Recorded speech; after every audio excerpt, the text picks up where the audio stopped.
This was one of our official picks of the week. Patriots plus 2.5. They got out to a really, really slow, bad start. They didn't even score until the fourth quarter. But the Patriots defense, they got kind of, shook early on in the game, 14 points in the first quarter. But other than that, this Patriots team locked down the Colts for really the rest of the game. And just unfortunately, Jonathan Taylor put the nail in the coffin with that giant 70-yard run. And we will watch Jonathan Taylor highlights today because, this man is playing absolutely fantastic. The Colts are running the ball and running the ball and running the ball. So we can start buying this Colts team kind of as close as 100% as we can truly get. This Colts defense was making the difference. Nice red zone stops, all of that.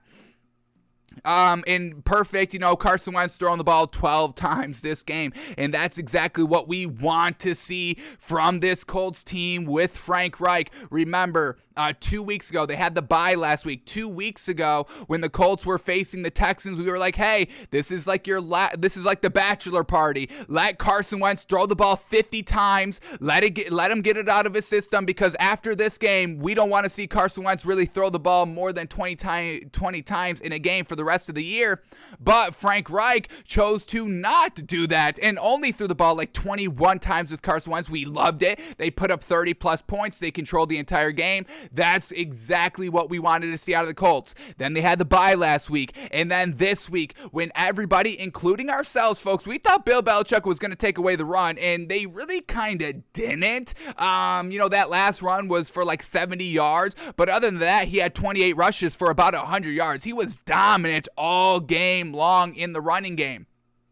So with that being said, we were a little worried Frank Reich was going to be a little bit too pass happy here, and he wasn't. So this was a big old dominant flex by Frank Reich, hearing all the stories, all the narrative throughout the week. Oh, you're not going to be able to run on Bill Belichick. He's going to shut it down. You're not going to be able to run it on this team. You're going to have to rely on the pass. Bill Belichick is going to shut down Jonathan Taylor. And Frank Reich was like, No, he's not. Nobody can shut down this man, JT. What are you talking about? So he sticks with the running game and sticks with the running game and sticks with the running game. Now that has some big balls there by Frank Reich, going against the best coach in the league. And, remember, what was it?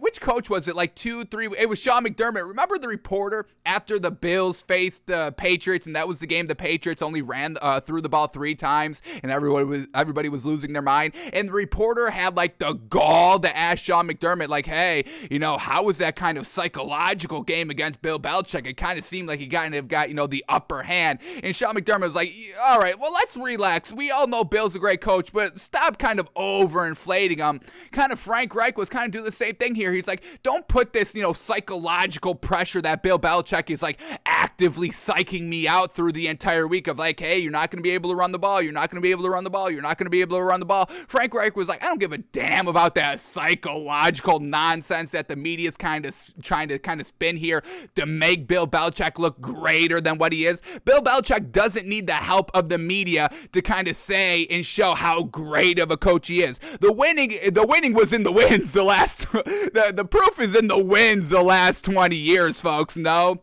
So yes, Bill Belichick, I'm sure, has a big brain IQ, but let's relax on, oh my God, everything's such a psychological game with Bill, and he's killing all these coaches. Frank Reich looked this man dead in the eye and said, stop the run. You said you could stop the run. All of your lackeys in the media were telling me that you were going to stop the run, so stop the run. Stop the run. Did Bill Belichick stop the run? 29 rushes by Jonathan Taylor. That's exactly what we wanted to see. The exact rushes by Jonathan Taylor. 28 to 30 plus. That's exactly what we want to see. 29 rushes. That's what we've seen from Derrick Henry. Now we're seeing it here from the Colts consistently with Jonathan Taylor. We are truly starting to buy this Colts team. I would say I'm like 85% buying into this Colts team, folks. And we are going to reset our entire power rankings on Tuesday's show, folks. And that's going to be kind of our last official truly rearranging, just starting fresh on these power rankings, because we're going to be heading into the last 3 weeks of the season. Who's the real deal? Who's the real deal? Who's the real deal? That's all I care about in this Colts team. The way that they've played over the last 2 games, running the ball, they're definitely the real deal. And now this Colts team is on our radar of true Super Bowl contenders because of it. Now, on the flip side, Carson Wentz, he went 5 of 12, folks. Not good at all. Now, he had like 1 or 2 drops by the receivers, but all the other incompletions were on Carson Wentz himself, folks. Overthrows. And that's where the Colts could potentially get into some danger as they had and progressed through the last 3 games of the season, into the playoffs, and into that kind of, Super Bowl territory.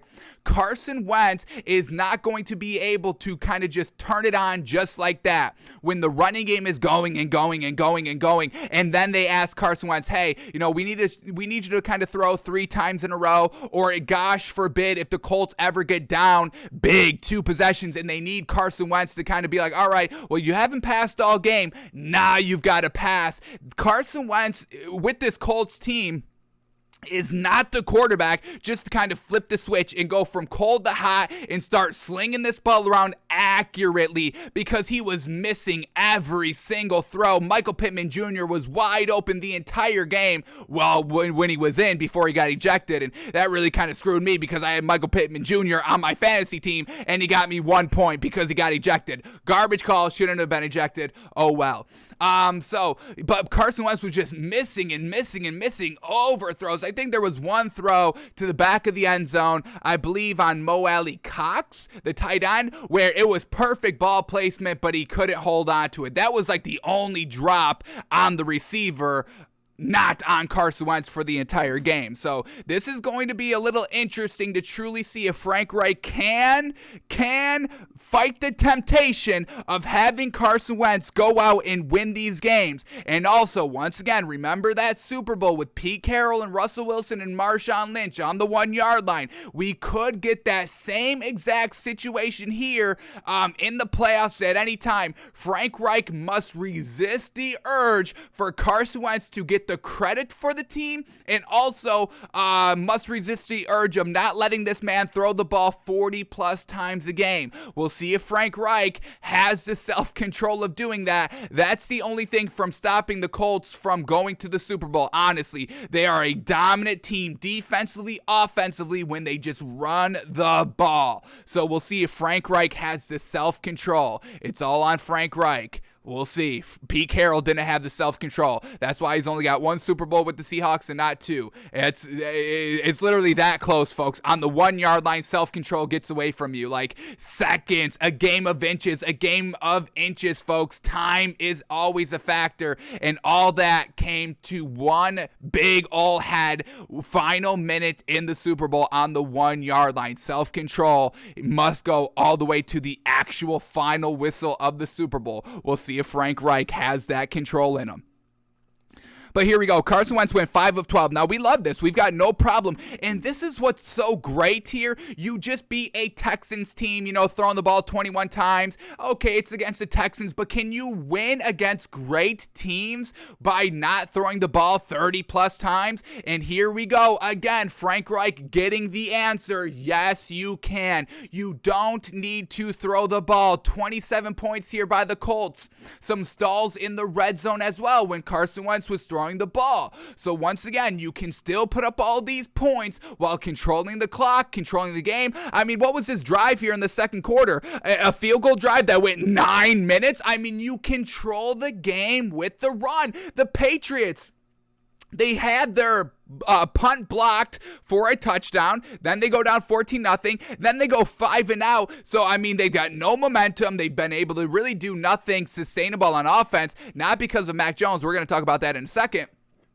But, Patriots on the sideline down, 10-0 or 14-0. Everything's looking bleak. And then you bring out that 9-minute drive, that absolute killer of a drive. Absolute killer of a drive. Down 17-0 now, and barely any time left to do anything in the first half. And then the defense flexes its muscle in the red zone, picking off Mac Jones. Bad interception by Mac Jones. I will say that. Just didn't see that kind of linebacker lurking underneath, and he throws a pick. Unfortunate, a little bit of a rookie mistake, but that was his first red zone interception of the season, folks. And we are going to talk about Mac Jones in a second. Let's finish up here with the Colts. So that 9-minute drive, control the game, run the ball. You can do it. The Patriots have shown that you can only throw the ball 3 times. So let's not get this clouded judgment of like, oh my God, they're running the ball all the time. Like that's not a good team. That like winning teams don't do that. Yes, they can. Stop just falling into the classic narrative like you need to throw the ball. I know it's a new era.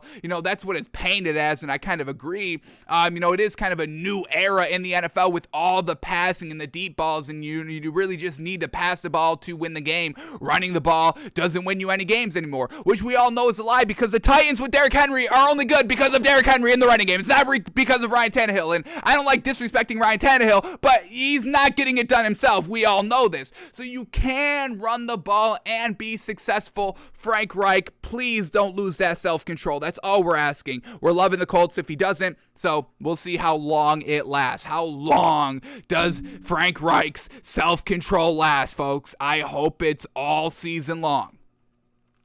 All right, let's finish up the stats here for the Colts. So here we go. Carson Wentz, 5 of 12, 41% completion percentage for only 57 yards, 1 touchdown and 1 interception. See what we mean? He throws the ball 12 times and he still manages to throw an interception at the worst time when the Patriots are starting to come back. They just put up a touchdown. I think it's 20-7 at this point. And he throws an interception, which leads to 3 points by the Patriots. That was your opportunity to once again go on that kind of 9-minute drive and ice the game. But Carson Wentz says, hey, I'm going to kind of take matters into my own hand a little bit here and throw the interception. So please get the ball out of Carson Wentz's hand. Frank Reich, please don't lose that self-control. So 41% by Carson Wentz, absolutely atrocious on only 12 attempts. Riddle me how he does that. I don't get it. Rushing game was fantastic. Like we know, Jonathan Taylor, 29 rushes for 170 yards and 1 touchdown. And guess what, folks? He had the game-winning, nail in the coffin, who gon' stop me? Final rush to ice the game on his last rush of the game, folks. Absolutely fantastic. Ripped it off. Bingo bango. Iced the game. It was looking a little kind of crazy there. It truly seemed like the Patriots were going to come back. But Jonathan Taylor said, I started this game. I'm ending this game. And that's exactly what he did. Shout out to Jonathan Taylor, running back for this Colts team. Absolutely fantastic. Carson Wentz took off 8 times for 17 yards. And then we also had Ashton Doolin, 2 rushes for 39 yards. Who was Carson Wentz throwing to? Doesn't matter. It was 5 completions. Zach Poshko, 1 catch for 23 yards. T.Y. Hilton, 1 catch for 19 yards. Nyheim Hines in the running game. Yes, sir. We'll definitely approve Carson Wentz throwing to all the running backs. If you want Carson Wentz to throw the ball 40 times a game, then it must be all 2 running backs. And then we'll have no problem with it. Screen passes, running passes, all that. That's the only passes that we endorse by Carson Wentz. So Nyheim Hines, 1 catch, 8 yards, and the tug. Yes, sir. Michael Pittman Jr., 1 catch, 7 yards, and then he gets ejected. So, very well done by this Colts team overall. Closed out the game. And then for this Patriots team, folks, Mac Jones is good. And we are going to watch this man on our Wednesday film study show. We have to wait for the All-22 to come up so we can truly watch this man. But he was slinging this ball around, and it was so good. Even early on in the game when the Patriots couldn't do anything, everyone was like, oh my God, they're getting off to such a slow start. Mac Jones can't do anything. No, Mac Jones was doing everything. He was putting this ball absolutely on the money. 10, 15, 20 yards on the field. Not just dinking and dunking, but he was looking real gosh dang good in this game, and we're going to watch this man in our film study because Mac Jones needs a little bit more credit. Y'all started to give him credit like 4 or 5 weeks ago, and then everything just kind of suddenly flipped as soon as he only threw the ball like 3 times, and then everything, the complete narrative flipped like Mac Jones isn't good anymore. I don't understand where that came from, folks. Mac Jones only threw the ball 3 times because it was a monsoon. I'm not trusting a rookie to throw in the monsoon. That doesn't mean that rookie quarterback is not not good. He was slinging this ball around. It was the receivers dropping all these passes, and we know this Patriots team still doesn't have these great receivers. We have to stop with this. These are his receivers, folks. A rookie. Tell me what established quarterback would make great offensive production with these types of receivers, folks. These are all max tier 2 receivers, even kind of tier 2 tight ends. Hunter Henry, who's very, very good. Very good in the red zone. I like Hunter Henry may have worked his way up into kind of tier 1 tight end territory, and we just voted him into the Pro Bowl on our Pro Bowl special show a couple days ago. So Hunter Henry is kind of the real deal. He gets it done in the red zone, and Mac Jones loves to target Hunter Henry in the red zone, which we've got no problem with. So Hunter Henry, leading receiver, 6 catches, 77 yards, and 2 tugs. N'Keal Harry, 2 catches, 52 yards. Kendrick Bourne, 3 catches, 44 yards. Jacoby Myers, 6 catches, 44 yards. Brandon Bolden, 3 catches, 41 yards. And, the infamous Nelson Aguilar, the guy catching babies out of that burning building. The guy was like, luckily he could catch, unlike Nelson Aguilar, correct? So, these are all the receivers that Mac Jones is working with. This is nothing fantastic. Now, they're serviceable, I'll say that. But these aren't fantastic receivers that are going to make, rookie quarterbacks look so gosh dang good. Mac Jones is truly doing his damnedest out here. But these receivers need to be a little bit better for him. And we'll watch him on our Wednesday film study, folks. We'll break down all of his throws. Most of his throws, his incompletions. We'll show you, hey, these are really good throws. Just unfortunately, it just was not connecting in that first half. All right, so let's go back to Mac Jones here. He went 26 of 45. 26 of 45. It's not a good completion percentage. We get 57%, but once again, some of that on the receivers. 299 yards. He's not dinking and dunking. Fantastic. 2 touchdowns, 2 interceptions. Those interceptions, the one in the red zone, his fault. The other, when this other interception come here by Mac Daddy Jones out here. This one came on New England's 34-yard line to Brandon Bolden. Yes, this one was bad as well. So, once again, a little bit of rookie mistakes.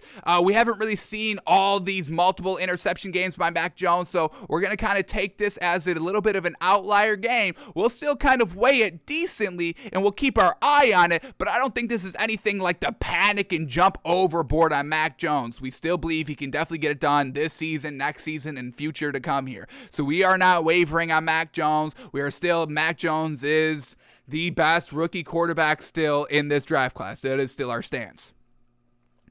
The running game, we got to see Ramondre Stevenson. I wish we got to see a little bit more. He fumbled also and didn't lose it, and it kind of seemed like Bill pulled his overall production a little bit from that fumble. Like I said, they didn't lose it, but it's still fumbling. That's never good. It could have went either way.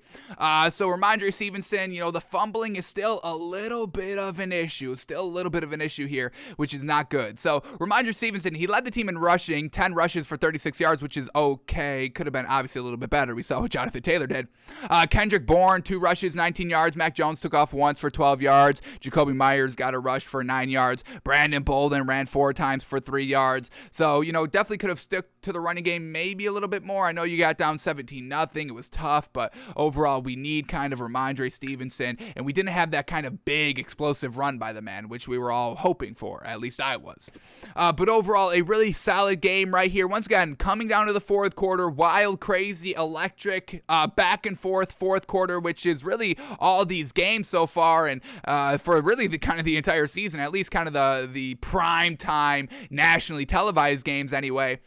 So hey, we got a great product to watch. It was fantastic. If you bet, hey, it was a heart racer. And isn't that what we all want with betting? Obviously, we all want to win, but it's that thrill, isn't it? It's that adrenaline. Let's all be a little bit real. So that's exactly what it was. So Colts get the big old win here. A nice big old resume builder to prove that they're the real deal, and the Colts get the win here 27-17 with that cap off, nail in the coffin. Let's get the exact yardage up here. 67-yard run by Jonathan Taylor. Let's watch that. We'll just watch that last run. by Jonathan Taylor to end it, because we still got a lot to talk about for the rest of today's games. We can't spend the entire pregame show on one game that happened yesterday. There's still money to be made tonight. So here we go. Jonathan Taylor's last nail in the coffin run. It was so patient, folks. Here it is from the back angle. Just watch this man. Starts to the left. Everything. He sees that wide open hole, but this man is ready. This Patriots defender is ready to come fill that hole and blast him. So Jonathan Taylor says, no, I'll go right. He somehow is able to find a little bit of a hole, the jump back right in this pile, and then he's off to the races. 67 yards. J.C. Jackson will not catch this man. Bye-bye. That's the win, and unfortunately now the Patriots no longer have the number 1 seed in the AFC, folks. How unfortunate. So